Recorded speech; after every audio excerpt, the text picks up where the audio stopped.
आता काही शेतकऱ्यांचं मत आहे, काही तरुणांचं मत आहे की या यशोग आता बघून आमचं वाटोळं झालं. तर तुमचं काय मत आहे या गोष्टीत? जसं तुम्हाला म्हटलं की 30 आणि 20,000 कमावण्यापेक्षा 80,000 कधी कमावलेलं तर आम्ही खुश आहे ना त्याच्यामध्ये. पाठीमागे लक्ष्मी, या लक्ष्मी शपथ घेऊन सांगतो आम्हाला महिन्याला 80,000 प्लस आजच्या कंडिशनला राहिले. त्यानंतर यश जाऊ आपल्याला. पहिली पायरी म्हणजे काय 100 पायऱ्या काय पैशाच्या चढायच्या का, आयुष्य काय पैशातच घालवायचं. या तरुणाला 50, 40, 35,000 पगार आहे का नाही, त्यांना सगळं धागांचा गोठा करायचा. 50,000 तुम्हाला आरामशीर राहतील, दर किती पण असू द्या. हा, तुमच्या स्किलनुसार तुम्ही जसं तुम्हाला म्हणलं दूध कसं विकताय त्याच्यावर तुमचा नफा वाढत जाणार आहे. डिलेला घातलं तर ठीक आहे, जनरली आमच्यासारखा नफा राहील. थोडं बाय प्रॉडक्ट केलं तर थोडं अजून राहील. अजून त्यात दुधाला का म्हणतात ना, दगडाला जर लेबलिंग केलं तर दगड सुद्धा सोन्याच्या भावात विकला जातो. शेवटी तुम्ही विकताय कसं त्याच्यावर पण महत्वाचं, ते पण महत्वाचं. मार्केटिंग महत्वाचं. आता भविष्यातलं आता आमचं आम्ही एक फाईल टाकली होती BMFला, ती सँक्शन झाली आहे. पनीर, खावा, श्रीखंड, बाय प्रॉडक्ट स्वतः आम्ही तयार करणार आहे. शेडचं काम पण चालू झालंय. बरं. आता एवढं सगळं गाय सांभाळताय तुम्ही, तर किती क्षेत्र याला गुंतलेलं आहे आणि चारा किती क्षेत्र? आमचा 90% चारा विकत आहे. आम्हाला 2.25 एकर क्षेत्र आहे, पण क्षारपड जमिनी त्या एवढ्या जास्त पिकावं नाही. त्या मका जर केली, दुसरी मका, पहिली मका बऱ्यापैकी येते, दुसरी मका गुडघ्याला येते, तिसरी मका तर उगवतच नाही. म्हणजे अशा जमिनी येत्या. त्याच्यामुळे आम्ही घरचा चारा करत नाही. सुपर नेपियर फक्त आमचा घरचा या, आणि 1-2 पांड मेथी कसं या, ते किती 1-2 किलो दिवसात एका गायला येतो. पण 90% चारा विकत आहे. माझं एकच सांगणं आहे की आम्हाला जर 90% चारा विकून 15 रुपये कष्ट येत असेल तर तुम्हाला काय येत नाही. चुकतंय कुठं, तुम्ही स्वतः ऑब्झर्व करा. अख्ख्या येऊन सगळ्या लोकांना माहिती आहे आमच्याकडं एक रजिस्टर्ड फार्मर येतं. अगदी काय रजिस्टर्ड म्हणलं तर काही अडचण नाही. परमनंटली फार्मर येते की कंटिन्युअसली त्या शेतकऱ्याची मका आम्ही आणत असतो. आसपासचा सोनवडी, दुधीबावी, वडली, आसपासचा जो परिसर आहे त्या ह्याच्यातून 90% चारा आमचा विकत आहे. बरोबर. म्हणजे 90% चारा विकत असून तुम्हाला धंदा परवडतो, 100% परवडतो. बरं.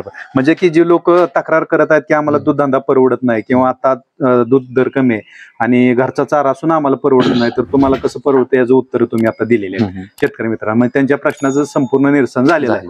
आता काही शेतकऱ्यांचं मत आहे, काही तरुणांचं मत आहे की या यशोग आता बघून आमचं वाटोळं झालं. तर तुमचं काय मत आहे या गोष्टीत? हो का, ऐकावी जनाची करावी मनाची. ठीक आहे, एखादा मोठा गोठा दिसला म्हणून आपण त्याच्यासारखा बांधायचा का? नाही बांधायचा ना. जे त्या गोठ्यातल्या चांगल्याच गोष्टी आपण घ्यायच्या त्या. हो, जसं तुम्हाला म्हणलं, जीवन जगत असताना अडचणी आल्या म्हणून जीवन सोडायचं नसतं. त्यातून मार्ग काढत आपल्याला यशस्वीरित्या. आता माझं तर एक मत आहे की गोष्ट छोटी डोंगरा एवढी. गोष्ट छोटी असते पण त्याचा व्यापार आकार डोंगरा एवढा असतो. आणि सगळ्यात मस्त दुसरी गोष्ट, अपयश बरीचशी लोक म्हणतात, म्हणजे बरं आता पण एकच म्हणाली की अपयश यशाची पहिली पायरी आहे. तर माझ्या अनुभवानुसार अपयश यशाची शेवटची पायरी आहे. त्यानंतर यश येऊ आपल्याला. पहिली पायरी म्हणजे काय 100 पायऱ्या काय अपयशाच्या चढायच्या का, आयुष्य काय अपयशातच घालवायचं का? नाही ना. एक स्टेप, एकच तरुणांना लक्षात घ्या, अपयश यशाची शेवटची पायरी आहे. दुसऱ्या दिवशी मला यश मिळणार आहे, ह्या दृष्टिकोनातून तरुणांना पाऊल उचलावं. नक्कीच. तर म्हणजे आता आजचं कसं आहे, म्हणजे दुधाचं कलेक्शन किती आहे तुमचं आणि या कलेक्शन मधून तुम्हाला फायदा किती मिळतोय आणि खर्च किती होतोय? आज हो का, आज आमच्या 18 गाई येते टोटल. त्यातल्या 15 मिल्किंग वर येत्या, 3 ड्रायपला येत्या. त्या 15तल्या पण आता 1-2 आटतेलेच, एक एवढ्या 8 दिवसात एक आणि 15 दिवसात एक आटल. तर डेली 170-72 लिटर डेअरीला जातं. 70 कधी 68 पण जातं, पण एव्हरेजली 170च्या आसपास जातं. आणि 1-2 लिटरचा रेतीबाई आणि 6-7 लिटर आम्हाला घरी लागतं. आमच्या 10-11 माणसे दूध पिणारे सगळे. आता हो का, काम करायचे म्हणल्यानंतर दूध पिले पाहिजेत. आपल्याला काय रोज काय चहा पोहीन ही का, सकाळ तर दूध एकाच तांब्या दुधाचा टाकायला मध्ये दिवसभर 11 वाजेपर्यंत निवांत झालं. मग 170-75 लिटर डेअरीला दूध जातं. सरासरी 1.5 लाखाच्या आसपास पेमेंट निघतं. त्यातनं पशुखाद्य आम्हाला 27, 28, 29, 30 असे बेगा लागतील डेली पशु कंटिन्युअसली महिन्याला. एका दिवशी आम्ही महिन्याचं पशुखाद्य घेतो.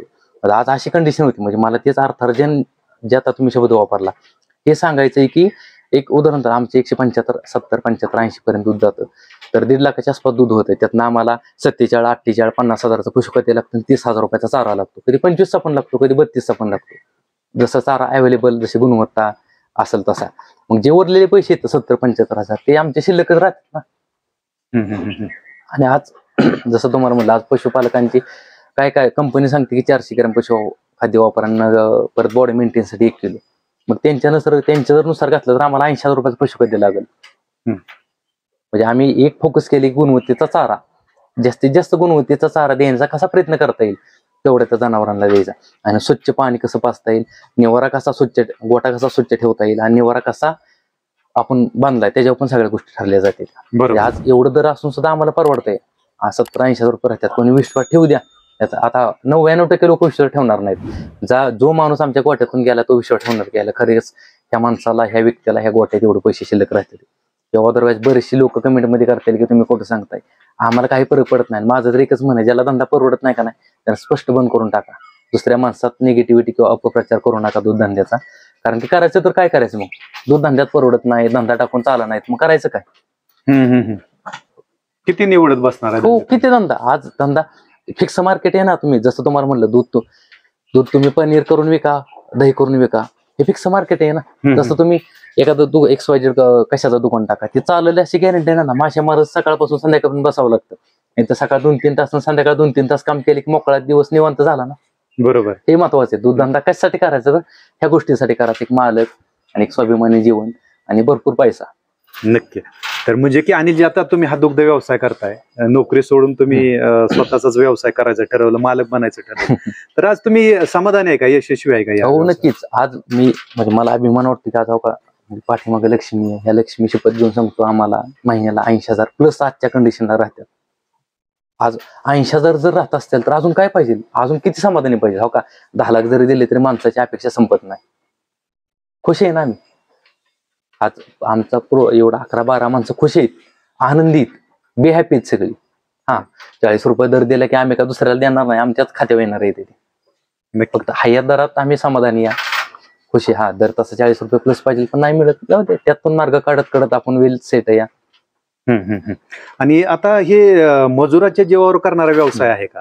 नाही.